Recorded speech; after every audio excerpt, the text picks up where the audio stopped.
അധിപനായ പടച്ച റബ്ബിന്റെ സ്നേഹം കിട്ടണമെങ്കിൽ എന്താണ് വഴിയെന്ന് നബി തങ്ങൾ പഠിപ്പിച്ചു തരുന്നുണ്ട്.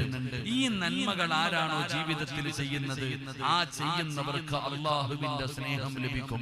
അള്ളാഹു ആ കൂട്ടത്തിൽ നമ്മളെ പെടുത്തുമാറാകട്ടെ.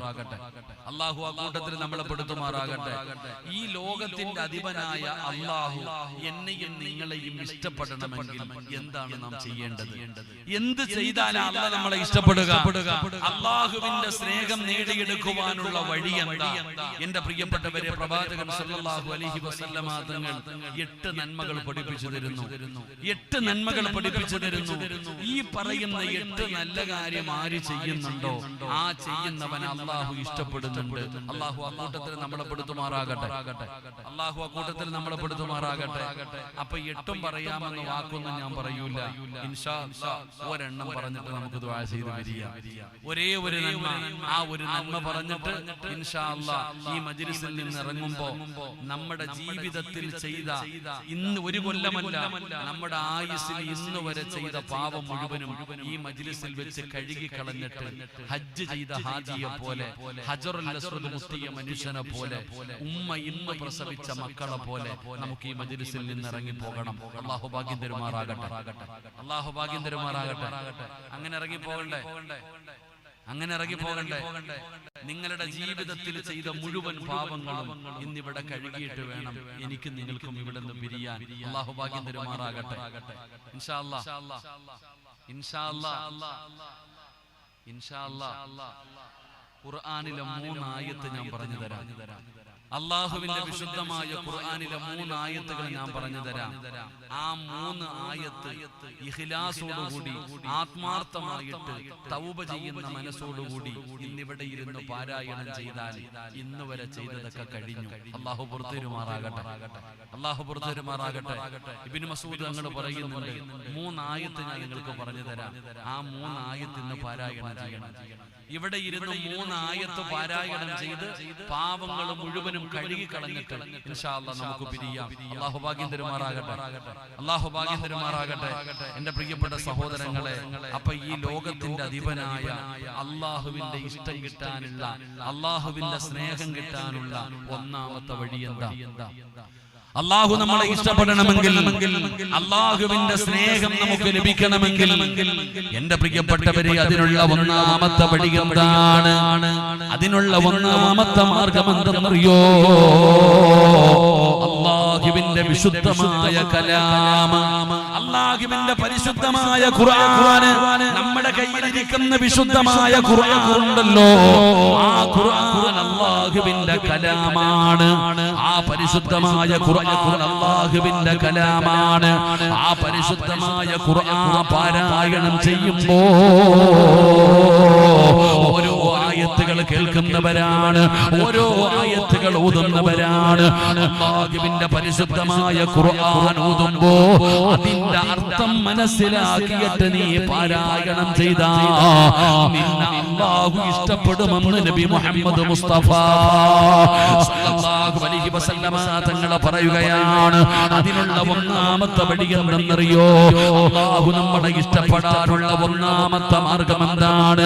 ഖുർആൻ അല്ലാഹുവിന്റെ കലാമാണ്. അല്ലാഹുവിന്റെ കലാമാണ് വിശുദ്ധമായ ഖുർആൻ. വിശുദ്ധമായ ഖുർആൻ അല്ലാഹുവിന്റെ കലാമാണ്. ആ കലാമിനെ നീ ആദരിക്കണം, ആ ഖുർആനിനെ നീ ബഹുമാനിക്കണം, ആ ഖുർആനിന് കൊടുക്കേണ്ട സ്ഥാനം നീ കൊടുക്കണം. ആ ഖുർആൻ പാരായണം ചെയ്യുമ്പോൾ എന്റെ പ്രിയപ്പെട്ടവരെ ഓതുന്നത് ഖുർആനാണെന്നുള്ള ബോധമെങ്കിലും നിനക്കുണ്ടാകണം.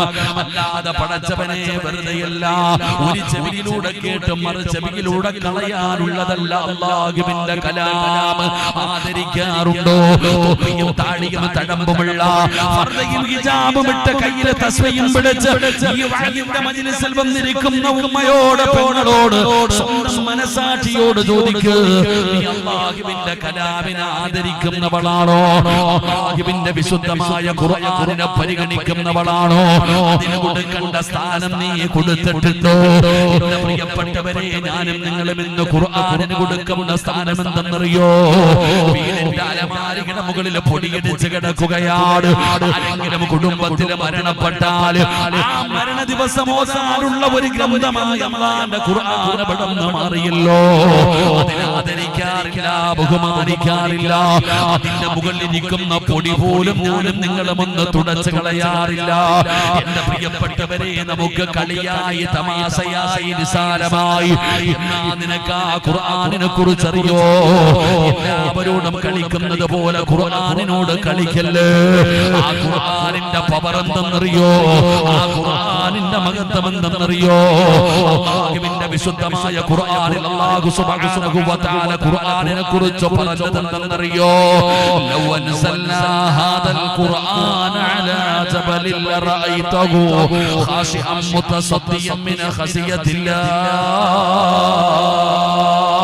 അല്ലാഹുവിന്റെ വിശുദ്ധമായ ഖുർആനിനെ കുറിച്ച് അല്ലാഹു പറയുകയാണ്, എന്റെയും നിങ്ങളുടെയും വീടിനകത്തിരിക്കുന്ന പരിശുദ്ധമായ ഖുർആൻ ഉണ്ടല്ലോ, ആ ഖുർആനാണ് അല്ലാഹു സുബ്ഹാനഹു വ തആല ഒരു മലയുടെ മുകളിലാണ് ഇറക്കിയിരുന്നതെങ്കിൽ, ഒരു പർവതത്തിന്റെ മുകളിലാണ് പരിശുദ്ധമായ ഖുർആനിനെ അല്ലാഹു ഇറക്കിയിരുന്നതെങ്കിൽ, സുബ്ഹാനല്ലാഹ്, ആ ഖുർആൻ ഇറങ്ങിയത് കാരണം ഭയന്ന് വിറച്ച് ആ പർവതങ്ങൾ പോലും ധൂളികളായി പോകുമായിരുന്നു. അതാണ് അല്ലാഹുവിന്റെ വിശുദ്ധമായ ഖുർആൻ. എന്റെ പ്രിയപ്പെട്ടവരെ, ആദരിക്കാറുണ്ടോ? അതിനെ ബഹുമാനിക്കാറുണ്ടോ? എന്റെ പ്രിയപ്പെട്ടവരെ, കളിയും തമാശയുമാണ്. എന്റെ സഹോദര, പരിഗണന കൊടുക്കാറില്ലല്ലോ. ഒരിക്കൽ അല്ലാഹുവിന്റെ പ്രവാചകൻ സ്വല്ലല്ലാഹു അലൈഹി വസല്ലമ തങ്ങൾ സ്വഹാബത്തിനോട് ചോദിച്ചു, സ്വഹാബാ, സ്വർഗ്ഗത്തിലേക്ക് എളുപ്പത്തിൽ കടന്നു പോകുന്ന ഒരു വഴി പറഞ്ഞു തരട്ടെ സഹാബാ. അല്ലാഹുവിന്റെ പ്രവാചകൻ തന്റെ മുമ്പിലിരിക്കുന്ന സഹാബത്തിനോട് ചോദിക്കുകയാണ്, പടച്ച റബ്ബിന്റെ സ്വർഗ്ഗത്തിലേക്ക് പെട്ടെന്ന് കടന്നു പോകുന്ന ഒരു നന്മ ഞാൻ പറഞ്ഞു തരട്ടെയോ? യാ റസൂലല്ലാഹ്, നബിയേ, പറഞ്ഞതാ നബിയേ, അല്ലാഹുവിന്റെ സ്വർഗ്ഗത്തിലേക്ക് പെട്ടെന്ന് കടന്നു പോകാൻ കഴിയുന്ന നന്മ എന്താ? നബി തങ്ങളോട് ചോദിക്കുമ്പോ അല്ലാഹുവിന്റെ റസൂൽ പറഞ്ഞു കൊടുത്ത മറുപടി എന്തെന്നറിയോ? ഇന്ന് വഅദ കഴിഞ്ഞ് ഇവിടുന്ന് എല്ലാവരും വീട്ടിലേക്ക് നടന്നു പോകുമല്ലോ. ആ നടന്നു പോകുന്ന വഴിയിൽ ഒരു കമ്പ് കിടക്കുന്നു, ഒരു കല്ല് കിടക്കുന്നു. വഴിയിലൂടെ നടന്നു പോകുന്ന മനുഷ്യന് പ്രയാസകരമായ അവസ്ഥയിൽ ആ വഴിയിൽ എന്തെങ്കിലും ഒരു വസ്തു കിടക്കുന്നു, അത് നീ എടുത്തു മാറ്റിയാ നിനക്ക് സ്വർഗ്ഗത്തിലേക്കുള്ള വഴി എളുപ്പമാകുമെന്ന് നബി മുഹമ്മദ് മുസ്തഫ സല്ലല്ലാഹു അലൈഹി വസല്ലമ തങ്ങൾ പറയുമ്പോ പ്രവാചകന്റെ രണ്ടാമത്തെ ചോദ്യം എന്തെന്നറിയോ? നരകത്തിലേക്ക് പെട്ടെന്ന് വീണു പോകുന്ന ഒരു പാപം പറഞ്ഞു തരട്ടെയോ? എന്റെ പ്രിയപ്പെട്ട ചെറുപ്പക്കാരെ, അല്ലാഹുവിന്റെ ഭയാനകമായ അദാബുകൾ കൊണ്ട് നിറച്ച നരകമുണ്ടല്ലോ, ആ നരകത്തിലേക്ക് പെട്ടെന്ന് വീണു പോകുന്ന ഒരു പാപം പറഞ്ഞു തരട്ടെയോ? അല്ലാഹുവിന്റെ പ്രവാചകനോട് സ്വഹാബത്ത് ചോദിക്കുന്നു, നബിയേ, എന്താണ് നബിയേ, എന്താണ് നബിയേ? അല്ലാഹുവിന്റെ പ്രവാചകന് പറഞ്ഞു കൊടുത്ത മറുപടി എന്തെന്നറിയോ? എന്റെ പ്രിയപ്പെട്ട സഹോദരാ, അല്ലാഹുവിന്റെ വിശുദ്ധമായ ഖുർആനിലെ ഒരുപാട് സൂറത്തുകള്, ഒരുപാട് ആയത്തുകള് ഞാനും നിങ്ങളും പഠിച്ചവരാണ്. ഞാനും നിങ്ങളും അല്ലാഹുവിന്റെ വിശുദ്ധമായ ഖുർആനിലെ ഒരുപാട് സൂറത്തുകളും ഒരുപാട് ആയത്തുകളും പഠിച്ചവരാ. 30ാമത്തെ ജുസ് പഠിച്ചവരല്ലേ, യാസീൻ പഠിച്ചവരല്ലേ, ആയത്തുൽ കുർസി പഠിച്ചവരല്ലേ, ആമന റസൂൽ പഠിച്ചവരല്ലേ? എന്റെ പ്രിയപ്പെട്ടവരെ, ഖുർആനിലെ ഒരുപാട് ആയത്തുകൾ ഞാനും നിങ്ങളും പഠിച്ചവരാ. എന്നാൽ ഇരിക്കുന്നവരോട് ചോദിക്കട്ടെ, നിങ്ങൾ പഠിച്ച സൂറത്തുകൾ നിങ്ങൾക്ക് ഓർമ്മയുണ്ടോ? നിങ്ങൾ പഠിച്ച ആയത്തുകൾ നിങ്ങൾക്ക് ഓർമ്മയുണ്ടോ? എന്റെ പ്രിയപ്പെട്ടവരെ, നരകത്തിലേക്ക് പെട്ടെന്ന് വീണു പോകുന്ന പാപമേതാ? അല്ലാഹുവിന്റെ ഖുർആൻ പഠിച്ചിട്ട് മറന്നു കളയലാ. അല്ലാഹുവിന്റെ വിശുദ്ധമായ ഖുർആൻ പഠിച്ചിട്ട് അത് സൂറത്താണെങ്കിലും ആയത്താണെങ്കിലും 114 സൂറത്തുകളാണെങ്കിലും അല്ലാഹുവിന്റെ കലാം പഠിച്ചിട്ട് മറന്നു കളഞ്ഞ അവൻ നരകത്തിലേക്ക് പെട്ടെന്ന് വീണു പോകുമെന്ന് നബി മുഹമ്മദ് മുസ്തഫ സല്ലല്ലാഹു അലൈഹി അലൈഹി വസല്ലമ തങ്ങൾ പറയുമ്പോ ഈ കേൾക്കാമെന്നവരോട് പറയുകയാ, കളിയല്ല തമാശയല്ല. അല്ലാഹുവിന്റെ വിശുദ്ധമായ ഖുർആൻ പാരായണം ചെയ്യുമ്പോ അല്ലെങ്കിൽ അല്ലാഹുവിന്റെ വിശുദ്ധമായ ഖുർആൻ ഓതുന്നത് കേൾക്കുമ്പോ നീ അതിനെ ആദരിക്കണേ, നീ അതിനെ ബഹുമാനിക്കണേ. ഖുർആനാണെന്നുള്ള ചിന്ത വേണേ, അല്ലാഹുവിന്റെ കലാമാണെന്നുള്ള ഓർമ്മ വേണേ. അല്ലാതെ ഒരു ചെവിയിലൂടെ കേട്ട് മറു ചെവിയിലൂടെ കളഞ്ഞാൽ, ഒരു ചെവിയിലൂടെ കേട്ടിട്ട് മറു ചെവിയിലൂടെ കളഞ്ഞാൽ ഖുർആനെടുത്ത് വെച്ച് പാരായണം ചെയ്യുകയാണ്. മരണത്തിന്റെ ആയത്ത്, ഖബറിന്റെ ആയത്ത്, മഹ്ശറിന്റെ ആയത്ത്, നരകത്തിന്റെ ആയത്ത്, അല്ലാഹുവിന്റെ അദാബുകളെ കുറിച്ച് പറയുന്ന ആയത്ത്, ഈ ആയത്തുകളൊക്കെ പാരായണം ചെയ്യുന്നുണ്ട്. പക്ഷേ നിന്റെ ഹൃദയത്തിനകത്തേക്ക് ഇറങ്ങുന്നില്ല, നീ ചിന്തിക്കുന്നില്ല, അതിന് കൊടുക്കേണ്ട സ്ഥാനം കൊടുക്കുന്നില്ല. എങ്കിൽ അല്ലാഹു നിനക്ക് തരുന്ന ശിക്ഷ അറിയണോ? അല്ലാഹു നിങ്ങൾക്ക് തരുന്ന ശിക്ഷ എന്തെന്നറിയോ? ശുദ്ധമായ കലാമിനെ പരിഗണിക്കാത്തവര്, എന്റെ പ്രിയപ്പെട്ടവരെ, ഉപ്പ ചോദിക്കാറുണ്ടല്ലോ, ഉമ്മമാര് ചോദിക്കാറുണ്ടല്ലോ, ഉസ്താദേ പ്രായം ചെന്നിട്ടും എന്തേ എന്റെ വാപ്പ നന്നാകാത്തത്? 40 കഴിഞ്ഞു, 50 കഴിഞ്ഞു, 60 വയസ്സായി, വാപ്പയുടെ ദുസ്വഭാവങ്ങളൊന്നും മാറുന്നില്ല, വാപ്പയുടെ സ്വഭാവത്തിനൊരു മാറ്റവുമില്ല, ഉമ്മയുടെ സ്വഭാവത്തിനൊരു മാറ്റവുമില്ല. മക്കള് ചോദിക്കുന്നു, പ്രായമായിട്ടും എന്റെ ഉമ്മ നന്നാകുന്നില്ലല്ലോ, എന്റെ വാപ്പ നന്നാകുന്നില്ലല്ലോ. മാതാപിതാക്കള് ചോദിക്കുന്ന, ഉസ്താദേ 18 വയസ്സുള്ള എന്റെ പൊന്നുമകൻ എന്നെ തല്ലാൻ വരുന്നു, കള്ള് കുടിക്കുന്നു, കഞ്ചാവടിക്കുന്നു. പ്ലസ്വിന് പഠിക്കുന്ന 18 വയസ്സുള്ള പൊന്നാര മകളെ കണ്ടവന്റെ കൂടെ ഇറങ്ങി പോകുന്നു. ഉസ്താദേ എന്റെ മകൾക്ക് എന്തു പറ്റി ഉസ്താദ്? എന്റെ പൊന്നുമോളെ എത്ര ഉപദേശിച്ചിട്ടും നന്നാകുന്നില്ലല്ലോ, എന്റെ മക്കളെ എത്ര വാഴ കേട്ടിട്ടും നന്നാകുന്നില്ലല്ലോ, എന്റെ പള്ളിയുടെ മുറ്റത്ത് കിടന്നിട്ട് പോലും നിസ്കരിക്കാൻ കയറുന്നില്ലല്ലോ. എന്താണ് അതിന്റെ കാരണമെന്നറിയോ? അല്ലാഹുവിന്റെ വിശുദ്ധമായ ഖുർആൻ കേട്ടിട്ട്, പരിശുദ്ധമായ ഖുർആൻ ഓതിയിട്ട് അതിനെ ബഹുമാനിക്കാത്തവനുണ്ടല്ലോ, അതിനെ പരിഗണിക്കാത്തവനുണ്ടല്ലോ, അവൻ അല്ലാഹു കൊടുക്കുന്ന ശിക്ഷ എന്തെന്നറിയുമോ? വമൻ അളിമു മിമ്മൻ ദുക്കിറ ബിആയാതി റബ്ബി. ഈ സദസ്സിലിരിക്കുന്നവരോട് പറയുകയാണ്, നിങ്ങൾ ഏതെങ്കിലും പുസ്തകങ്ങൾ വായിക്കുന്നത് പോലെ അല്ലാഹുവിന്റെ കലാം വായിക്കല്ലേ, അതിന് നിങ്ങൾ നിസ്സാരമായി കാണല്ലേ, അതിന് കൊടുക്കേണ്ട സ്ഥാനം കൊടുക്കണേ, അതിന് കൊടുക്കേണ്ട മഹത്വം കൊടുക്കണേ. ഇല്ലെങ്കിൽ അല്ലാഹു തരുന്ന ശിക്ഷ എന്താ? ഇല്ലെങ്കിൽ അല്ലാഹു തരുന്ന ശിക്ഷ എന്താ? അല്ലാഹു പറയുകയാ, വഇൻ തദ്ഉഹും മിനൽ ഹുദാ ഫലൻ യഹ്തദൂ ഇദൻ അബദാ. ഉള്ളവര് ഇത് നിന്നെ ഭയപ്പെടുത്തണം ബാപ്പാ, ഇത് നിന്നെ ഭയപ്പെടുത്തണം പെങ്ങള്. സിറാജല്ല പറയുന്നത്, അല്ലാഹയാ പറയുന്നത്. വഇൻ തദ്ഉഹും മിനൽ ഹുദാ ഫലൻ യഹ്തദൂ ഇദൻ അബദാ. വിശുദ്ധമായ ഖുർആൻ അത് പാരായണം ചെയ്യുമ്പോ, അത് കേൾക്കുമ്പോ അതിന് കൊടുക്കേണ്ട സ്ഥാനം കൊടുക്കണം. അല്ലാതെ പത്രം വായിക്കുന്നത് പോലെ ഖുർആൻ തീർത്തിട്ട് കാര്യമില്ല. 30 ജുസ് ഓതി തീർത്ത് 5 ഖത്ത ഓതി എന്ന് പറഞ്ഞിട്ട് കാര്യമൊന്നുമില്ല. അല്ലാഹുവിന്റെ വിശുദ്ധമായ ഖുർആൻ പാരായണം ചെയ്യുമ്പോ ചിന്തിക്കണം, നീ ഭയപ്പെടണം, അതിന് കൊടുക്കേണ്ട സ്ഥാനം കൊടുക്കണം. അതിനുള്ള സ്ഥാനം നീ കൊടുത്തില്ലെങ്കിൽ അല്ലാഹ് നിനക്ക് തരുന്ന ഒന്നാമത്തെ ശിക്ഷ, നിന്റെ ഹൃദയത്തിനകത്ത് ഈമാനിന്റെ വെളിച്ചം പിന്നെ ഒരു കാലത്തും കേറൂല. അല്ലാഹു നമ്മളെ കാക്കുമാറാകട്ടെ. ഒരു കാലത്തും 100 വാഴ കേട്ടാലും നീ നന്നാവൂല. ഇനി രാവും പകലും വാഴ കേട്ടാലും, ഇനി എന്തൊക്കെ നിന്റെ കണ്ണിന്റെ മുമ്പിൽ കാണിച്ചാലും നിന്റെ ഹൃദയത്തിനകത്ത് ഒരല്പം പോലും ഈമാനിന്റെ വെളിച്ചം കേറൂല. അല്ലാഹു നമ്മളെ കാക്കുമാറാകട്ടെ, അല്ലാഹു നമ്മളെ കാക്കുമാറാകട്ടെ. അതാ ചെറുപ്പക്കാര് പറയുന്നത്, സിറാജ് നീയൊക്കെ എത്ര വാഴ പറഞ്ഞാലും ഞങ്ങൾ ഇങ്ങനെ നിങ്ങൾ എത്ര വാഴ പറഞ്ഞാലും നിങ്ങൾ എന്തൊക്കെ ചെയ്താലും ഞങ്ങൾ ഇങ്ങനെ തന്നെ വെറുതെ കിടന്നിട്ട് നിങ്ങളുടെ തൊണ്ട കളയണ്ട. എന്റെ ഉസ്താദ് എന്റെ വാപ്പ നന്നാകത്തിന്റെ കാരണം ഞാൻ പറഞ്ഞു. എടോ അല്ല പറയുകയാ,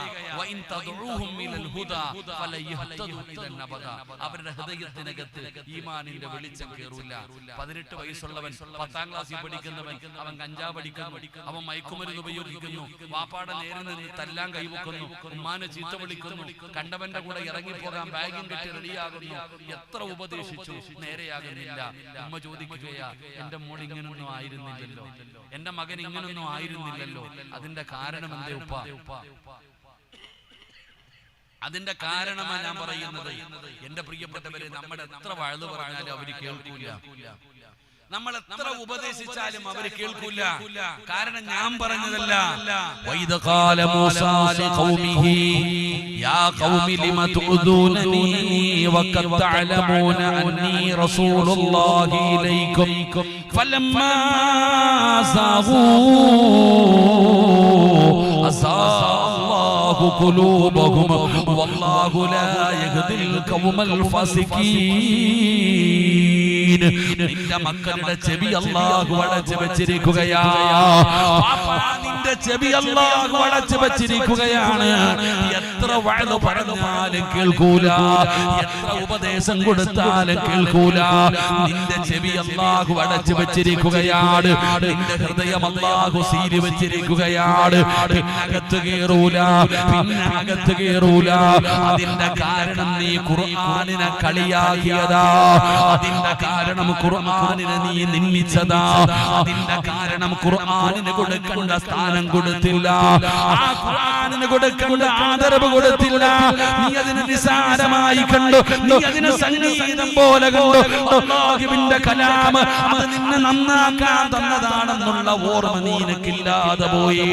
എന്റെ പ്രിയപ്പെട്ടവരെ, നാളെ ഖുർആനിനോട് ആ ഖുർആൻ നമ്മളോട് പറയുമെന്നാണ്. ആ ഖുർആൻ നാളെ പടച്ച റബ്ബിന്റെ പരലോകത്ത് വെച്ച് ആ ഖുർആനിനോട് അല്ലാഹു പറയും, നിനക്കിഷ്ടമുള്ളവർക്ക് നീ സ്വർഗ്ഗം വാങ്ങിക്കൊടുക്ക്, നിനക്കിഷ്ടമുള്ളവർക്ക് നീ സ്വർഗ്ഗം വാങ്ങിക്കൊടുക്ക്. എന്റെ പ്രിയപ്പെട്ടവരെ, ഖുർആൻ പഠിച്ചവര്, ഖുർആൻ പാരായണം ചെയ്തവര്, ഖുർആൻ ആദരിച്ചവര് ആ ഖുർആൻ കൊണ്ടുപോകുമോ അല്ലാഹുവിന്റെ സ്വർഗ്ഗത്തിലേക്ക്.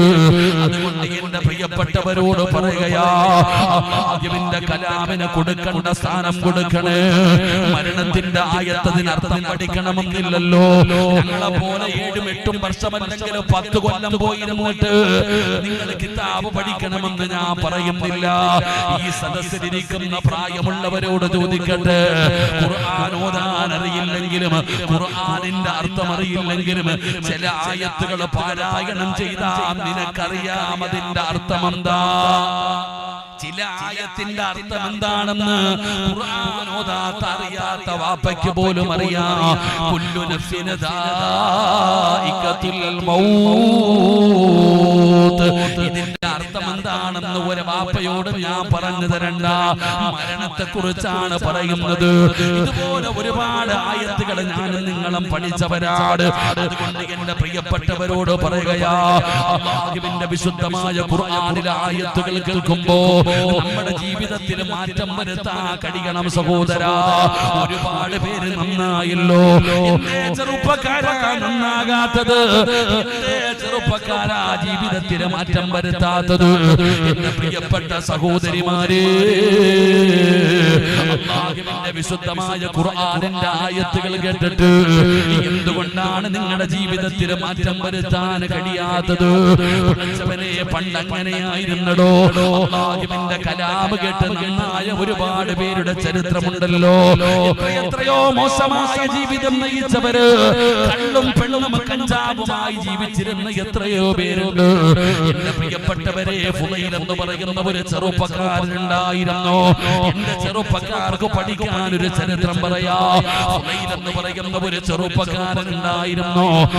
വല്ലാത്ത ആരോഗ്യമാണ്. ആ ഫുളൈൽ എന്ന് പറയുന്ന ചെറുപ്പക്കാരന്റെ സ്വഭാവം എന്തെന്നറിയോ? ഏതെങ്കിലും ഒരു പെണ്ണിനെ കണ്ട, ഏതെങ്കിലും ഒരു പെണ്ണിനെ ഇഷ്ടപ്പെട്ട ആ പെണ്ണുമായി ശാരീരികമായി ബന്ധപ്പെടുന്ന സഹോദരനാണ്.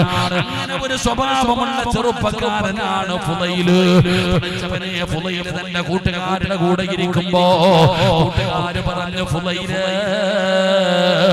ആ പോകുന്ന പെണ്ണിന് ഞങ്ങളെല്ലാവരും നോക്കിയിട്ട് അവളെ വളയ്ക്കാൻ പറ്റുന്നില്ല.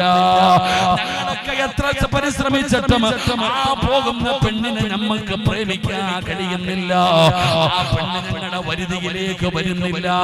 നിനക്ക് ധൈര്യമുണ്ടെങ്കിൽ ആ പെണ്ണിനെ നീയൊന്ന് വളയ്ക്കടാ. എന്ന് പറയുന്നത് ചെറുപ്പക്കാരനോട് പറയുകയാണ്. ഏറ്റെടുക്കുകയാണ്. ആ സുന്ദരിയായ പെണ്ണിന്റെ പുറകെ നടക്കുകയാണ്.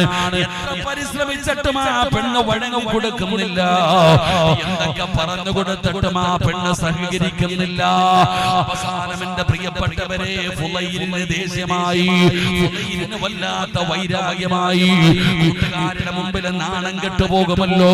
അവസാനം ഫുളൈൽ എന്ന് പറയുന്ന ചെറുപ്പക്കാരൻ എന്ത് ചെയ്തെന്നറിയോ? ആരുമില്ലാതെ പാതിരാത്രിയിൽ ഈ പെണ്ണിന്റെ വീടിനകത്തേക്ക് കയറുകയാണ്. ഈ പെണ്ണിന്റെ വീടിനകത്തേക്ക് ഒറ്റയ്ക്കുള്ള സമയത്ത് വീടിനകത്തേക്ക് ബലം പ്രയോഗിച്ച് കയറുകയാണ്. ഈ സുന്ദരിയായ സ്വാലിഹത്തായ പെണ്ണുണ്ടല്ലോ, ആ പെണ്ണിനെ യഥാ പീഡിപ്പിക്കാൻ പോവുകയാണ്. ബലാത്സംഗം ചെയ്യുന്നതിന് വേണ്ടിയുള്ള തയ്യാറെടുപ്പുകൾ നടത്തി. ആരോഗ്യം കാരണം ആ പെണ്ണിനെ കീഴ്പ്പെടുത്തി. എന്നിട്ട് അവരുടെ രണ്ട് കാലുകൾക്കിടയിൽ ഫുളൈൽ എന്ന് പറയുന്ന ചെറുപ്പക്കാരൻ പോയിരുന്നിട്ട് ആ പെണ്ണിനെ വ്യഭിചരിക്കാൻ പോകുമ്പോ അടുത്ത വീട്ടിലിരുന്നിട്ട് ഒരു പ്രായമുള്ള ഉമ്മ ഖുർആൻ ഓതുകയാ. അടുത്ത വീട്ടിലിരുന്നിട്ട് പ്രായമുള്ള ഒരു ഉമ്മ ഖുർആൻ ഓതുകയാ. ഏതായത്താ ഓതിയതെന്നറിയോ? അലം യഅനില്ലദീന ആമനൂ അൻ തഖ്ശഅ ഖുലൂബുഹും ലിദിക്രില്ലാഹ്. ആ സുന്ദരിയായ പെണ്ണിനെ കീഴ്പ്പെടുത്തിയിട്ട് ബലാത്സംഗം ചെയ്യാൻ തയ്യാറെടുപ്പുകൾ നടത്തിയിട്ട് ഫുളൈൽ ഇരിക്കുമ്പോ അടുത്ത വീട്ടിലിരുന്നിട്ട് ഒരു ഉമ്മ പാരായണം ചെയ്ത ആയത്തേതാ?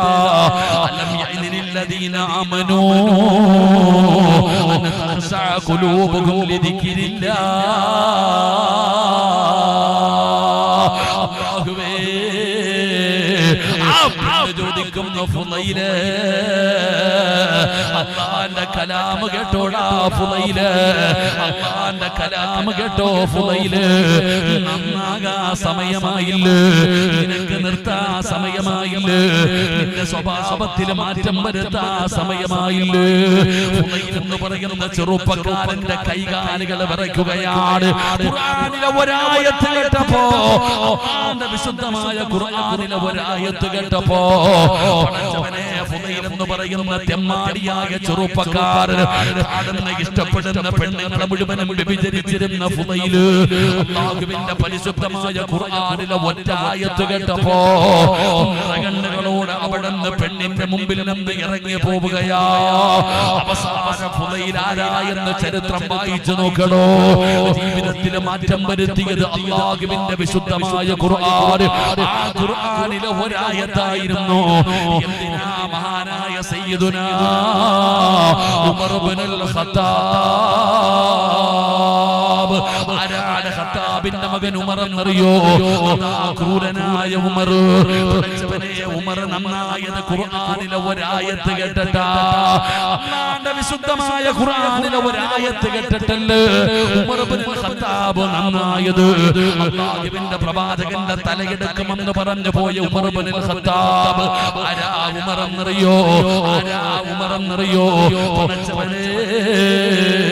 ഉറങ്ങാതെ ഇരിക്കുന്ന മക്കളോട് ഉമ്മമാര് പറയാറുണ്ട്, ഖത്താബിന്റെ മകൻ ഉമർ വരുന്നെന്ന് പറഞ്ഞു കുഞ്ഞുങ്ങൾ പോലും പേടിച്ച് ഉറങ്ങുമായിരുന്നു. ഉമറിന്റെ ചരിത്രം വായിച്ചു നോക്ക്. ഉമറിന്റെ അയൽവാസിയായ ഒരു മനുഷ്യനോട് ഒരാൾ ഓടി വന്നിട്ട് പറഞ്ഞു, ഖത്താബിന്റെ മകൻ ഉമർ മുസ്ലിമായി. ഖത്താബിന്റെ മകൻ ഉമർ മുസ്ലിമായി.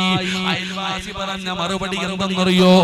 എന്റെ വീടിന്റെ മുമ്പിൽ കെട്ടിയിട്ടിരിക്കുന്ന കഴുത മുസ്ലിമായെന്ന് പറ, ഈ നിൽക്കുന്ന കഴുത മുസ്ലിമായെന്ന് പറ, ഞാൻ വിശ്വസിക്കാൻ തയ്യാറാണ്. എന്നാ ഖത്താബിന്റെ മകൻ ഉമർ മുസ്ലിമാകില്ല. അങ്ങനെ കാട്ടാളനെ പോലെ ജീവിച്ചിരുന്ന ഉമറിന്റെ ഹൃദയത്തിലേക്ക് ഹിദായത്തിന്റെ വഴി തുറന്ന ആയത്തേതാ?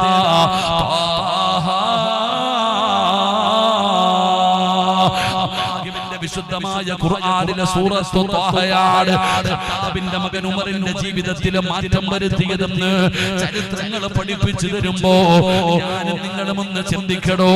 എന്തേ നമുക്ക് മാറ്റം വരുത്താത്തത്? എന്തേ നമുക്ക് മാറ്റം വരാത്തത്? എന്തേ നമ്മൾ നന്നാകാത്തത്? എന്തേ നമ്മുടെ ജീവിതത്തിൽ നമുക്ക് അല്ലാഹുവിനെ ഭയമില്ലാതെ പോയത്? മരണവും ഖബറും നരകവും പരലോകവും മസ്റയും സിറാത്തും മീസാനും ഓർമ്മയില്ലാതെ പോകാനുള്ള കാരണം എന്താ? നമ്മൾ അതിനെ കുറിച്ച് ചിന്തിക്കാറില്ലല്ലോ.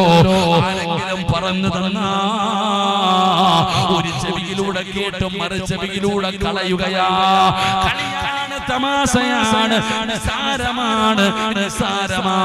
അതിനെ പരിഗണിക്കുന്നില്ലല്ലോ. അപ്പൊ അല്ലാഹു തന്ന ശിക്ഷ എന്താ? എനിക്കും നിങ്ങൾക്കും തന്ന ശിക്ഷ എന്താ? അല്ലാഹുവിന്റെ കലാമിനെ പരിഗണിക്കാതെ വന്നപ്പോ തന്ന ശിക്ഷ എന്താണ്? വഅദ് കേൾക്കാമെന്നിരിക്കുന്ന കണപാപ്പയോട്, ഈ വഅദ് കേൾക്കാമെന്ന ഉപ്പയോട് ഞാൻ ചോദിക്കട്ടെ, എന്റെ ഉമ്മയോട് ഞാൻ ചോദിക്കട്ടെ, വാപ്പാ നിനക്ക് വീടുണ്ട്, നിനക്ക് കാറുണ്ട്, നിനക്ക് മക്കളുണ്ട്, നിനക്ക് സമ്പത്തുണ്ട്, അല്ലാഹുവേ നിനക്ക് ഭാര്യയുണ്ട്, അല്ലാഹു നിനക്ക് ഒരുപാട് നിഅമത്ത് ചെയ്തു തന്നിട്ടുണ്ട്. വഅദ് കേൾക്കാമെന്ന ഉമ്മ, ധരിക്കാൻ സ്വർണമില്ലേ, കഴിക്കാൻ ഭക്ഷണമില്ലേ, കിടക്കാൻ വീടില്ലേ, നിനക്ക് ഭർത്താവില്ലേ, നിനക്ക് മക്കളില്ലേ, അല്ലാഹു നിനക്കെല്ലാം തന്നല്ലോ, അല്ലാഹു നിങ്ങൾക്കെല്ലാം തന്നല്ലോ. എന്നാ പെങ്ങളെ സമാധാനമുണ്ടോ? എന്റെ ഉപ്പയോട് ചോദിക്കട്ടെ, നിനക്ക് അല്ലാഹു എല്ലാം തന്നിട്ടും നിനക്ക് സമാധാനമുണ്ടോ? ലക്ഷങ്ങളെ ചെലവഴിച്ച് വീട് പണിതിട്ട് ആ വീടിനകത്ത് കിടന്നിട്ട് ഉറക്കം വരുന്നുണ്ടോ? നീ തന്നെ പറയുന്നില്ലേ, മരിച്ചാ മതിയായിരുന്നു പടച്ചവനെ, മരിച്ചാ മതിയായിരുന്നു പടച്ചവന്. അല്ലാഹു എല്ലാം തന്നിട്ടും നീ പറയുന്നല്ലോ. അതിന്റെ കാരണം എന്തേ മനസ്സിലാകാത്തത്? അതിന്റെ കാരണം എന്തേ മനസ്സിലാക്കാത്തത്? അല്ലാഹു എല്ലാം തന്നിട്ടും മരിക്കാൻ തോന്നുന്നില്ലേ, മരിച്ചാ മതിയെന്ന് ആഗ്രഹിക്കുന്നില്ലേ? അതിന്റെ കാരണം നിനക്കതൊരു ശിക്ഷയാ സഹോദരാ, നിനക്ക് ശിക്ഷയാ സഹോദരാ, നിനക്ക് ശിക്ഷയാ പെങ്ങള്. ഏതിന്റെ ശിക്ഷയെന്നറിയോ? കള്ള് കുടിച്ചതിന്റെ ശിക്ഷയല്ല, വ്യഭിചരിച്ചതിന്റെ ശിക്ഷയല്ല, പലിശ തിന്നതിന്റെ ശിക്ഷയല്ല, ശിർക്ക് ചെയ്തതിന്റെ ശിക്ഷയല്ല, അല്ലാഹുവിനെ നിന്ദിച്ചതിന്റെ ശിക്ഷയല്ല, നിസ്കരിക്കാത്തതിന്റെ ശിക്ഷയല്ല. പിന്നെ ഏതിന്റെ ശിക്ഷയെന്നറിയുമോ? അല്ലാഹുവിന്റെ കലാമിനെ പരിഗണിക്കാത്തതിന് അല്ലാഹു നിനക്ക് തന്ന ശിക്ഷയാ. ഞാൻ വെറുതെ പറഞ്ഞതല്ല, വെറുതെ പറഞ്ഞതല്ല. അല്ലാഹുവിന്റെ വിശുദ്ധമായ ഖുർആൻ തന്നെ പറയുകയാ. സിറാജ് ചുമ്മാതെ കയ്യിൽ നിന്ന് പറഞ്ഞതല്ല, ഇത് അല്ലാഹു നിനക്ക് തന്ന ശിക്ഷയാണ്. അതിന്റെ കാരണം ഖുർആനിനെ പരിഗണിക്കാത്തതാണ്. ഇതാര് പറഞ്ഞതെന്നറിയുമോ? വമൻ അറള അൻ ദിക്രി ഫഇന്ന ലഹു മഈശതൻ ളൻഖാ വനഹ്സുറുഹു യൗമൽ ഖിയാമത്തി അഅമാ ഖാല റബ്ബി ലിമ ഹസർതനി അഅമാ വഖദ് കുന്തു ബസീറാ ഖാല കദാലിക അതതുക ആയാതുനാ ഫനസീതഹാ വകദാലിക اليوم തുൻസാ. വന്നിരിക്കുന്ന ആൾക്കാരോട് പൈസ ഉണ്ടോ, കാറുണ്ടോ, വീടുണ്ടോ, ഭാര്യയുണ്ടോ, മക്കളുണ്ടോ, കച്ചവടമുണ്ടോ? അല്ലാഹു നിനക്കെല്ലാം തന്നു. എന്നാ സമാധാനമുണ്ടോ? സമാധാനമുണ്ടോ? നീ തന്നെ പറയുന്നില്ലേ ഇതെന്ത് ജീവിതമല്ല, ഇതെന്ത് ജീവിതമല്ല. സ്വർണമുണ്ട്, പർദ്ദയുണ്ട്, കാറുണ്ട്, വീടുണ്ട്, ഭർത്താവുണ്ട്, മക്കളുണ്ട്, എല്ലാം അല്ലാഹു നിനക്ക് തന്നു. എന്നിട്ട് നിനക്ക് എന്ത് സമാധാനമുള്ള ജീവിതമില്ലാത്തത്? അതിന്റെ കാരണം നീ ഖുർആനിനെ പരിഗണിക്കാത്തതാ. അല്ലാഹു പറയുകയാ വമൻ അറള അൻ ദിക്രി ഫഇന്ന ലഹു മഈശതൻ ലൻകാ. ഒന്ന് അല്ലാഹു നിന്റെ കച്ചവടം, നിന്റെ ബിസിനസ് സർവ്വതും അല്ലാഹു തകർത്ത് കളയും. നിന്റെ ജീവിതം അല്ലാഹു തകർക്കും. അല്ലാഹുവിന്റെ വിശുദ്ധമായ ഖുർആൻ ആ കലാമിന് കൊടുക്കേണ്ട സ്ഥാനവും മഹത്വവും കൊടുക്കാതെ വരുമ്പോ നീ സമാധാനത്തോടെ ജീവിക്കണ്ട. നീ സമാധാനത്തോടെ ജീവിക്കണ്ട. നിന്റെ ജീവിതം കഴിഞ്ഞു. നിനക്ക് സന്തോഷമുള്ള ഒരു ജീവിതം അല്ലാഹു തരില്ല. കാരണം നീ ഖുർആനിനെ അവഗണിച്ചവനാ, അല്ലാഹുവിന്റെ ഖുർആനിനെ നിസ്സാരമാക്കിയവനാ. സന്തോഷമുള്ള ജീവിതം അല്ലാഹു തരില്ല വാപ്പാ. നിനക്കൊരിക്കലും സന്തോഷവും സമാധാനവുമുള്ള ഒരു ജീവിതം അല്ലാഹു നിനക്ക് തരില്ല. ഇത് അല്ലാഹു ദുനിയാവിൽ തരുന്ന ശിക്ഷ. വമൻ അറള അൻ ദിക്രി ഫഇന്ന ലഹു മഈശതൻ ലൻകാ. തീരുവോ? തീരില്ല. ദുനിയാവിൽ തീർന്നോ? തീരില്ല. അല്ലാഹു പറയുകയാണ് പിന്നെ നിനക്ക് അല്ലാഹു തരുന്ന ശിക്ഷ നിന്റെ ദുനിയാവ് പോയി. ഇവിടെ കിടന്ന് നരകിച്ച് നിന്റെ ജീവിതം ഈമാനില്ലാതെ നഷ്ടപ്പെടുകയാണ്. ഈമാനില്ലാതെ മരിച്ചുപോയി പെങ്ങള്, ഈമാനില്ലാതെ മരിച്ചുപോയി പെങ്ങള്. എന്നാൽ അല്ലാഹു തരുന്ന രണ്ടാമത്തെ ശിക്ഷ എന്താ? ഖാല റബ്ബി ലിമ ഹസറതനി അഅമാ. പടച്ചവനെ, ഇസ്രാഫീൽ എന്ന് പറയുന്ന മലക്ക് സൂറത്ത് പറയുന്ന കാഹളത്തിന് രണ്ടാമത് ഊതുമ്പോ പള്ളിപ്പറമ്പിലെ ഖബറിനകത്ത് നിന്ന് എഴുന്നേറ്റ് വരുന്ന ഒരു ദിവസമുണ്ടല്ലോ. പട്ടിയുടെയും പന്നിയുടെയും കഴുതയുടെയും പേപ്പട്ടിയുടെയും നടന്നു വരുന്നവർ, ഇളവന് വരുന്നവർ